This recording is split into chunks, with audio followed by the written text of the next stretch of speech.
Hey everyone, sorry about the trouble, but these different colors on this piece of paper remind me that there's different colors threads of each squares of 10, and 10 of each squares represents a line of threads, and these threads are different colors that you can make a picture.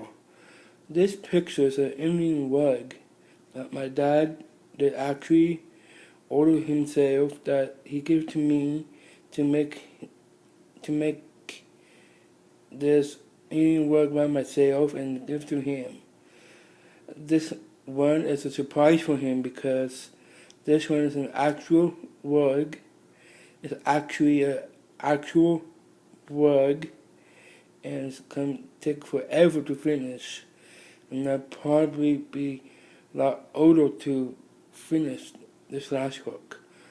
And I was just wondering that all of you guys and girls want to do the last hook. I did all four.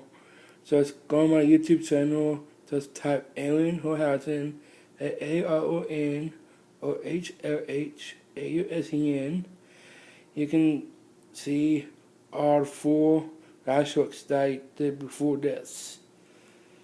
And just let you know, this is the last hook that I'm doing for my dad, and it's going to be a surprise.